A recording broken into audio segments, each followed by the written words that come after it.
শুনবেন, খুব গুরুত্বপূর্ণ কথা। 53টি বছর পর একটা সুবর্ণ সুযোগ পেয়েছি এই কোরআনকে জাতীয় সংসদে নিয়ে যাওয়া। কথা বলেন ঠিক কিনা?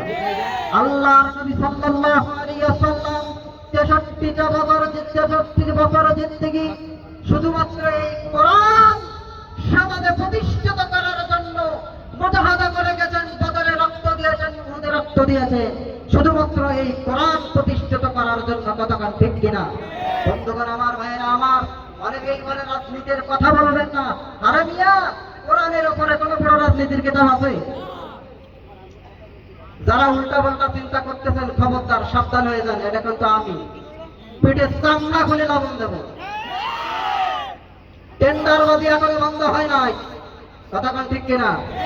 চাঁদাবাজি এখনো চলতেছে, এখনো পরের জমি দখল চলতেছে জোরপূর্বক। কতক্ষণ ঠিক কিনা? কারা করতেছে? এদেরকে রুখে দিতে হবে। আর এই রুখে দেওয়ার জন্য কোরআন জাতীয় সংসদে নিয়ে যেতে হবে। বন্ধুগণ আমার, ভাইয়েরা আমার, একটা কথা শুনে রাখেন, সারা দেশ যেভাবে চলতেছে, যেভাবে রাত উঠতেছে, যদি ওই আওয়ামী লীগ সরকারের মতো দিনের ভোট রাতে না হয়, আল্লাহর কসম, আগামীর সংসদ হবে কোরআনের সংসদ। যতই বিরোধিতা করো, যতই লাফালাফি করো, কাজ হবে না। সব কিছু দেখা শেষ টুপিওয়ালার বাংলাদেশ।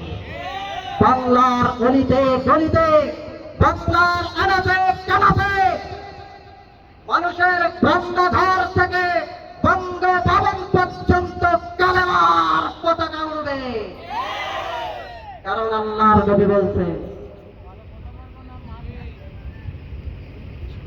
রক্ত যখন ঝরে, মানুষের আলেমদের উপরে যখন জুলুম নির্যাতন যত বেড়ে যায়, দিন প্রতিষ্ঠার কাজ তত সহজ হয়ে যায়। কথা ঠিক কিনা? আল্লাহর নবীর জামানায় সাহাবায়ে কেরামের উপরে যেরকম জুলুম নির্যাতন চলেছিল, রক্ত ঝরেছে, বদরের ময়দানে আবু জাহেল ধ্বংস হয়েছে, কোরআন প্রতিষ্ঠিত হয়েছে। বাংলার জমিনে আলেমদের রক্ত ঝরেছে, ছাত্র জনতার আন্দোলনের মাধ্যমে এই বিদেশ দেশ ছেড়ে পালাতে বাধ্য হয়েছে। তার মানে এই কোরআন প্রতিষ্ঠিত হবে। বলেন ঠিক কিনা? বন্ধুগণ আমার, ভাইয়েরা আমার, এজন্যই আল্লাহ পাক বলতেছেন, ও বন্ধুগণ, ও আমার বান্দারা, তোমরা জুলুম নির্যাতনের মধ্যে আসো, টেনশন করো না, দুঃখ করো না, সুখ আসবেই ইনশাআল্লাহ। রাব্বুল আলামিন বলেন, ওয়ালা তাহিনু ওয়ালা তাহজানু ওয়া আনতুমুল আ'লাউনা ইন কুনতুম মুমিনিন।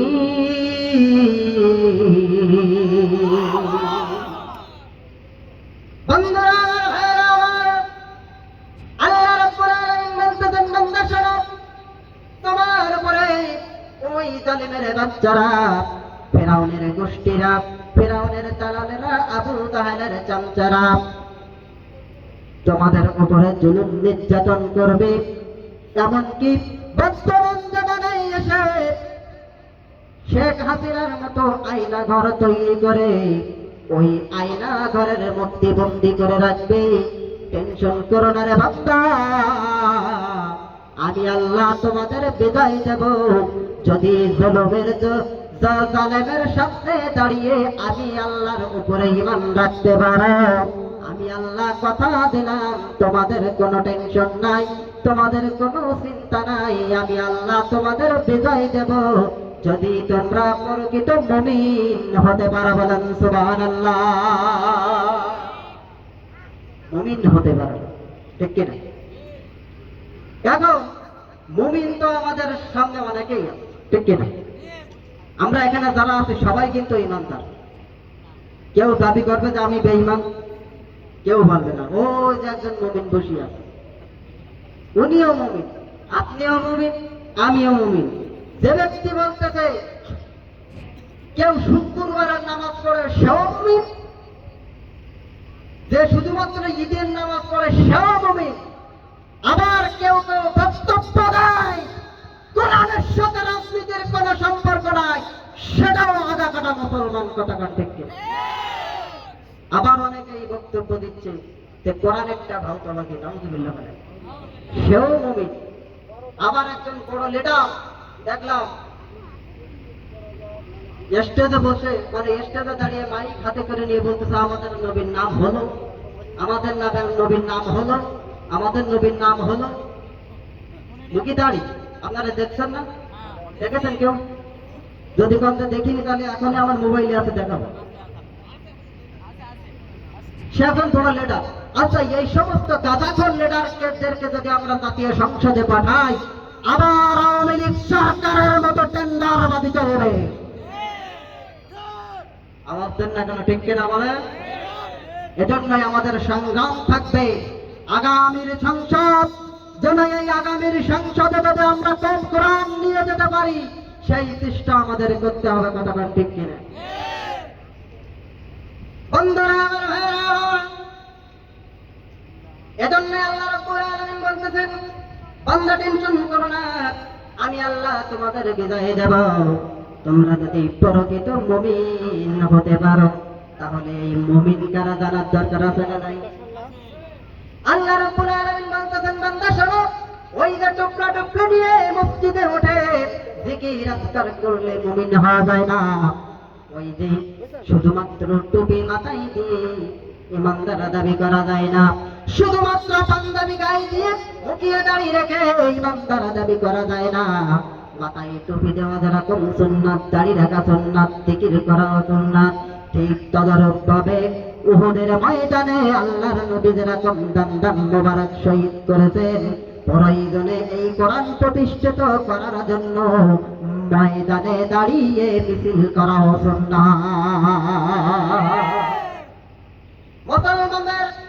মুসলমানের স্লোগান হবে নারায়ে তাকবীর। এটাই ছাড়া মুসলমানের দলের কোন স্লোগান হতে পারে না, এই নারায়ে তাকবীর ছাড়া অন্য কোন স্লোগান হতে পারে না। একমাত্র মুসলমানের রক্ত যদি থেকে থাকে তাদের স্লোগান হবে নারায়ে তাকবীর, কথা বলে। এজন্য আল্লাহ রাব্বুল আলামিন বলতেছেন, বান্দা শোনো, ইন্নামাল মুমিনুনা আল্লাযীনা ইযা যুকিরাল্লাহু ওয়াজিলাত কুলুবুহুম ওয়া ইযা তুলিয়াত আলাইহিম আয়াতুহু যাদাতুহুম ঈমানা ওয়া আলা রাব্বিহিম ইয়াতাওয়াক্কালুন।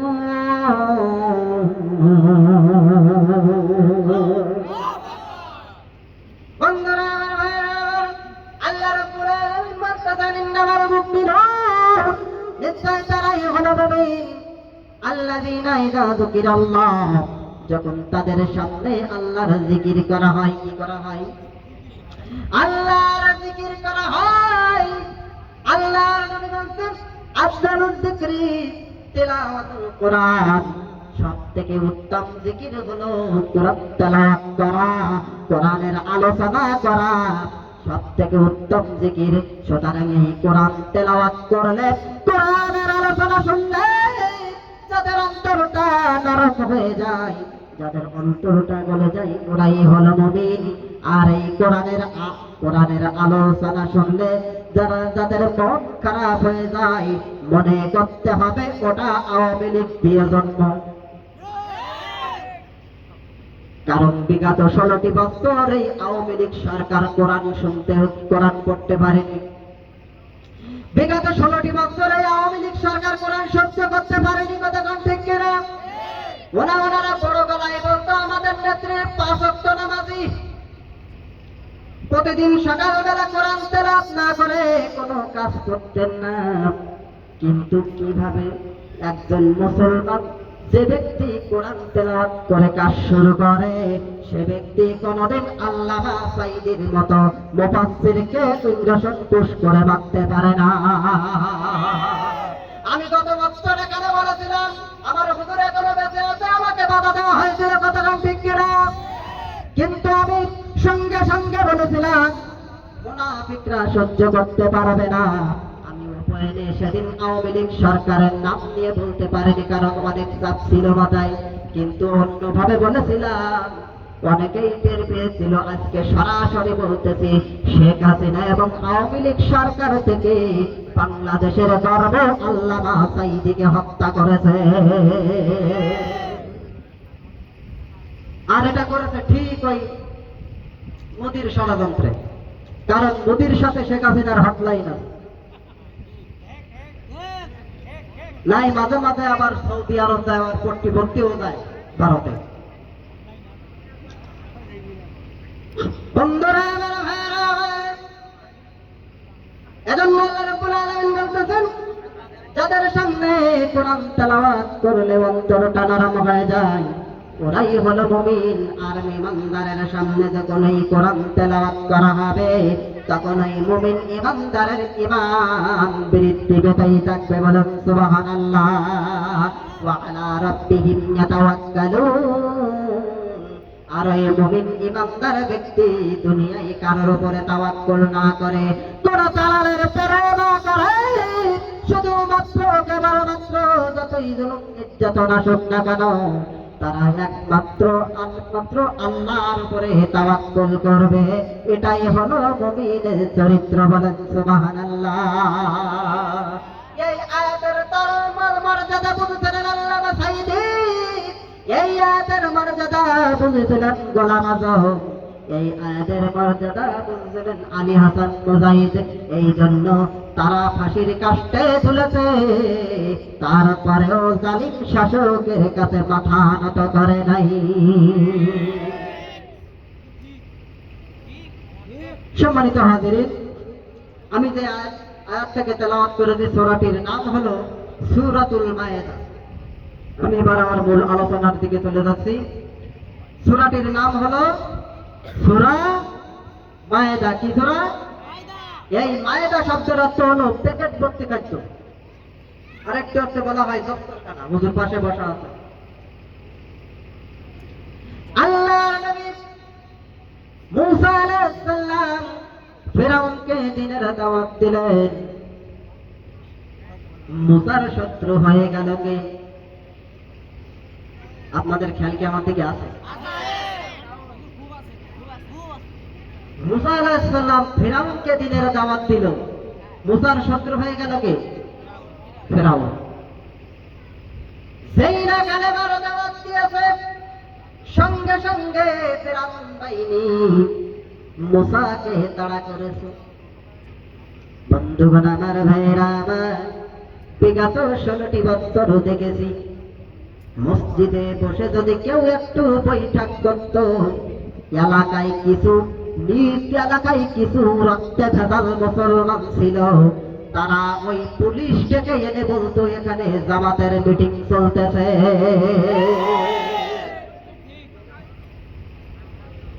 কোথাও বাধা আসতো না।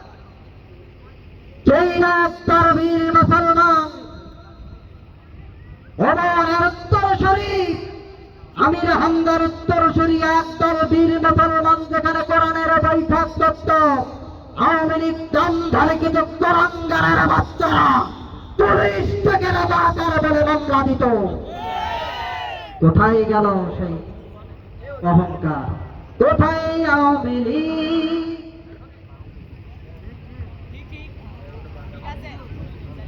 কোথায় কাদের কাকা? কোথায় গেল ওই জালিমের গরম গরম কথা? খেলা হবে। কি হবে? খেলা হবে। ভোট চোরদের বিরুদ্ধে খেলা হবে। আমরা তো খেলার জন্য প্রস্তুত ছিলাম। কাকু কোথায় গেছো? আসেন চা খেয়ে যান। জনগণ লাঠিতে তেল মাখাই করতেছে। কোথায় আওয়ামী লীগ? কোথায় কাদের কাকা? কোথায় গেল ওই জালিমের গরম গরম কথা? খেলা হবে, খেলা হবে, খেলা হবে বলে কাকা গেল পালাইয়া। শেখ হাসিনা পালাইল দেশটা ছাড়িয়া।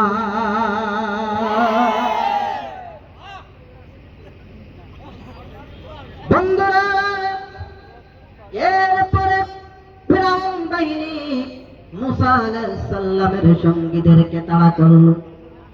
নীলনদ সংক্ষেপে বলতেছি, নীলনদ পাড়ি দিয়ে মুসার সঙ্গীরা ওই পারে চলে গেল। এরপরে মুসার সঙ্গীরা বলতেছেন, মুসা তোমার আল্লাহরে বলে দাও আমরা আর কোনো কাজ কাম করে খাবো না, কারণ আমরা যুদ্ধ করে ফিরআউনকে হত্যা করেছি, ফিরআউনকে ধ্বংস করেছি, আমরা আর কোনো কাজ কাম করে খাবো না। আল্লাহ পাক জান্নাত থেকে একটা খাদ্য পাঠিয়েছিলেন, ওই খাদ্যটির নাম হলো মান্না সালোয়া। কি সালোয়া? মান্না সালোয়া। আর যেই প্যাকেটটির ভিতরে আল্লাহ পাক খাদ্যটি পাঠিয়েছিলেন, ওই প্যাকেটটির নাম হলো ময়দা। এই প্যাকেটটিকে আল্লাহ পাক এত পরিমাণ পছন্দ করেছেন, আল্লাহ পাক এই প্যাকেট অনুসারে একটা সূরা আল্লাহ নাযিল করে দিয়েছেন। সূরাটির নাম সূরাতুল মায়দা। আমি এবার সেই আয়াতের দিকে চলে যাচ্ছি। আল্লাহ পাক বলতেছেন, ইয়া আইয়ুহাল্লাযীনা আমানু মাইয়ারতাদ্দা মিনকুম আন দীনিহি ফাসাওফা ইয়াতি আল্লাহু বিকওমিন ইউহিব্বুহুম ওয়া ইউহিব্বুনাহু।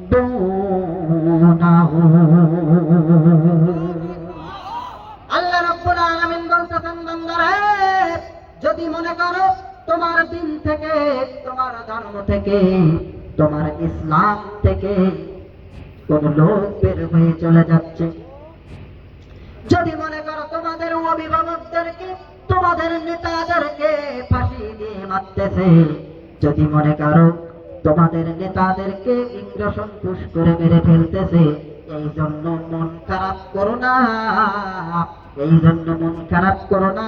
আমি আল্লাহ পাক ওই শূন্য জায়গাটা অন্য মানুষ দ্বারা ভরে দেব। তাদের কাজ হবে আমি আল্লাহকে ভালোবাসবো এবং আমি আল্লাহ তাদেরকে ভালোবাসবে। তাদের কাজ হবে মুমিনদের জন্য কোমল হৃদয়ের অধিকারী, আর কাফেরদের জন্য কঠোর। যেখানে দেখবে কোরআন বিরোধী কাজ চলতেছে সেখানেই সংগ্রাম গড়ে উঠবে। যেখানে দেখতেছে কোরআন বিরোধী কাজ চলতেছে, যেখানে দেখবে কোন পরাধর্মী দখল করতেছে, যেখানে দেখতেছে যে দেখবে টেন্ডারবাজি চলতেছে, সেখানেই রুখে দাঁড়াবে। এটাই হবে তাদের কাজ। চিন্তা করো না, ওই শূন্য জায়গাটা আমি অন্য ইমানদার দ্বারা ভরে দেব। বলেন সুবহানাল্লাহ। আমরা মনে করি সুলাইমান আলী হাসান মুজাহিদকে পিটিয়ে হত্যা করেছে, আমাদের নেতার কেউ হবে না। ওই ওরা আওয়ামী লীগ সরকার মনে করেছিল গোলাম আজমকে ফাঁসি দিয়ে মেরেছি, আর কেউ দাঁড়াবে না। আল্লামা সাঈদীকে ইঞ্জেকশন দিয়ে মেরেছি, আর কেউ মাথা উঁচু করে দাঁড়াবে না। কিন্তু আল্লাহ বলতেছেন, বান্দারে টেনশন করো না, ওই জায়গাটাই আমি আল্লাহ ডাক্তার শফিকুর রহমানের মতো মানুষ তারা ভরে দেব। আল্লাহু আকবার। আল্লাহ পাক বলতেছেন, এই জন্য টেনশন করো না, প্রথম লোক তৈরি হয়ে যাবে। মানুষ তো এটাই মনে করেছিল, এটাই তো বাংলার জনগণ দেখেছে। মানুষ মনে করেছিল এই পেতনির বাচ্চা পেতনি না মরা পর্যন্ত দেশ স্বাধীন হবে না, দেশ স্বাধীন হবে না। ছাত্রদের বুকে গুলি চালিয়ে মাঠ পরিষ্কার করতেছে, ওরা মনে করলো আর কেউ দাঁড়াবে না। কিন্তু কোথা থেকে ছাত্র আবার চলে আসলো, ছাত্ররা আবার আন্দোলন করা শুরু করলো। এক পর্যায়ে ওই শূন্য জায়গাটা পূর্ণ হয়ে গেছে। আল্লাহ পাক ছাত্র জনতা দিয়ে বাংলাদেশ স্বাধীন করে দিয়েছে। বন্ধুরা আমার, ভাইরা আমার, এই আয়াতের শানে ছোট্ট একটি হাদিস সহিহ মুসলিম শরীফের 6 নম্বর 6201 নম্বর হাদিস। আল্লাহ নবী যখন মদিনায় দ্বীনের দাওয়াত দিচ্ছিলেন, কেউ আল্লাহর নবী যখন মদিনায় দ্বীনের দাওয়াত দিচ্ছিলেন, কেউ দাওয়াত গ্রহণ করে দ্বীনের মধ্যে আসে, আবার কেউ দাওয়াত গ্রহণ না করে পিছন থেকে কেটে পড়ে।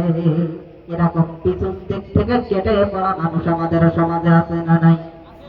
এরকম টুপিওয়ালা শয়তান আমাদের সঙ্গে আছে না নাই? কিছু কিছু টুপিওয়ালা শয়তান আছে, তারা চায় না এই কোরআন প্রতিষ্ঠিত হোক, ঠিক কিনা? তাদের কাছে জিজ্ঞাসা করবেন যে এই কোরআনের সংগ্রামে যদি তোমাকে ডাকা হয় তুমি কি যাবে? বলবে না। কারণ কি? আমি ওদের শত্রু হতে চাই না, আমি চাই খেলাফত। আচ্ছা, খেলাফত প্রতিষ্ঠিত করতে গেলে আগে এই কোরআন প্রতিষ্ঠিত করা লাগবে না ভাই? দেখবেন এদের সেনার উপায় কি? এই যে আমাদের ঝিলিকাটা একজন আছে, এই টুপিওয়ালা হয়তো এ চায় না কোরআন প্রতিষ্ঠিত হোক, কারণ এই আল্লামা সাঈদের বিরোধী। আমি নিজেই প্রমাণ। কথা করছেন না কেন? ভয় লাগতেছে নাকি? এরা দেখবেন মাহফিলের পোস্টারে লেখে ইসালে সহাব মাহফিল হালকায় জিকির। তাফসীর মাহফিল এদের সহ্য হয় না, কারণ ওরা জানে যে তাফসীর মাহফিল যদি হয়, তাফসীরুল কোরআন যদি হয়, আমাদের জিকির শেষ। এজন্য এই দেখবেন ঝিলিকাটায় পোস্টার মারা আছে হালকায় জিকির, ওই ইসালে সহাব মাহফিল। এগুলো হলো টাটকা শয়তান, কারণ এরা মারামারি করে শুধু ইয়া নবী সালাম আলাইকা নিয়ে। ইয়া নবী সালাম আলাইকা নিয়ে যারা মারামারি করে এটা মুনাফিক। কারণ ইয়া নবী সালাম আলাইকা রাসূল তো দূরের কথা, সাহাবারা মনের ভুলিও করেনি। এরা দেখবেন এই নিয়ে শুধু মারামারি করে। কিন্তু যদি ওদেরকে ডাক দেবেন, আসেন তো কোরআনের ময়দানে ডাকি, বলে আমার কাজ আছে। অধিকাংশ দেখবেন বহু নিয়ে গন্ডগোল। আপনারা কথা বলছেন না কেন? যা বলবো সত্যি কথা বলবো। কারণ যারা এই টুপিওয়ালা শয়তানের কারণে হুজুরদের ভিতরে আজকে এই দুর্নীতি, হুজুরদের ভিতরে আজকে এই ফাটল। কারণ একদল ওরা শুধু আছে ইয়া নবী সালাম আলাইকা নিয়ে। আল্লাহ, ইয়া নবী সালাম আলাইকা তো প্রতিষ্ঠিত হবে আগে কোরআন সংসদে দেওয়া। আমাদের সংগ্রাম হবে কোরআন সংসদে নিয়ে যেতে হবে। কথা কোন ঠিক কিনা? বন্ধুরা আমার ভাইরা, আল্লাহর নবী মদিনায় দিনের দাওয়াত দিচ্ছেন। কিছু মানুষ মুসলমান হয় আর কিছু মানুষ না মুসলমান না হয়ে ফিরে যায়। এই সময় মদিনায় এক ইহুদির ঘরে এক মুসলমান ছেলে মাথা চাড়া দিয়ে উঠেছে। বলেন সুবহানাল্লাহ।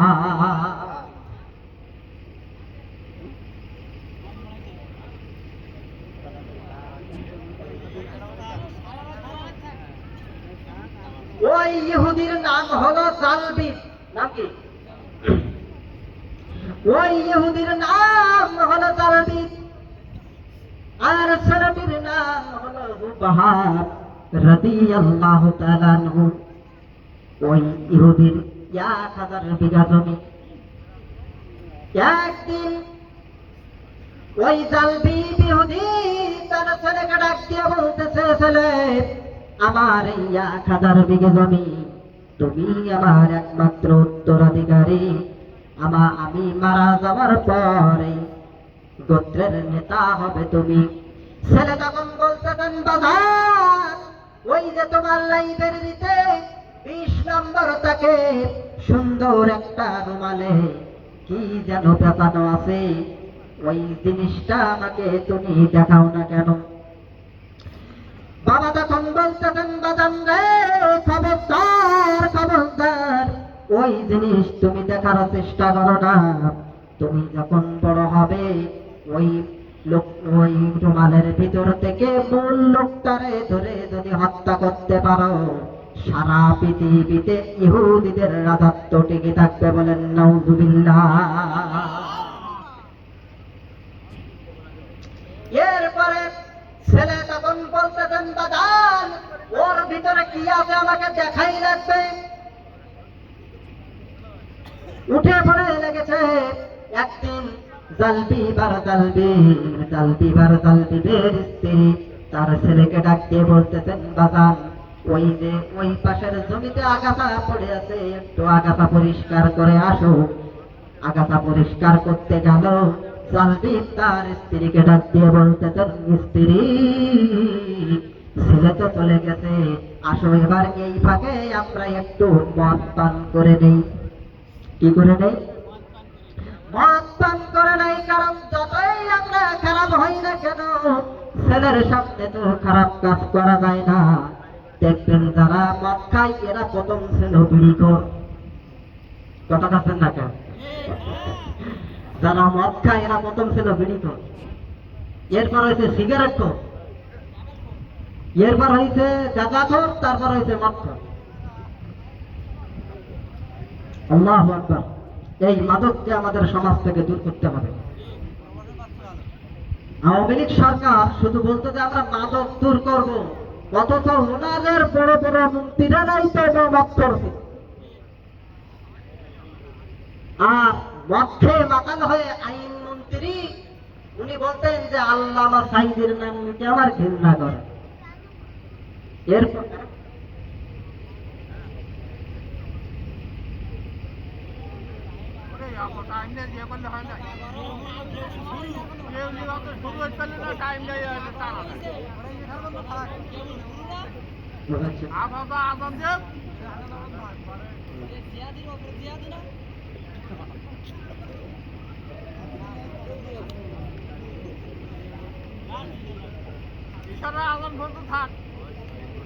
সময় নেই, আপনারা বিচলিত হবেন না। আমাদের দাওয়াতি আজকের মাহফিলের আলোচকরা তারা চলে আসছেন। এই পর্যায়ে আপনাদের পরেই আপনাদেরই সন্তান হাফেজ মুজাহিদ সাহেব আলোচনা রাখবেন। এবং আজকের সবচেয়ে বড় আকর্ষণ হচ্ছে হাফেজ সমাপনী ছাত্রদের পাগড়ি প্রদান করা হবে। এটা একটা বিশেষ দিক, কারণ আপনাদের প্রতিষ্ঠান থেকে যে রত্ন বাইর হচ্ছে তাদের পাগড়ি দেওয়া হবে। আমি হাফেজ সাহেবকে আজকের মাহফিলের আলোচক, বিশেষ আলোচক হাফেজ মুজাহিদুল ইসলাম সাহেবকে স্টেজে আসার জন্য অনুরোধ করছি। বন্ধুগণ, যেহেতু আসলে মেনে নিতে হয় সময় অনেক স্বল্প, যদি আমার কোনো সময় আপনাদের খেদমতে আল্লাহ কবুল করেন, অনেক বেশি সময় নিয়ে কথা বল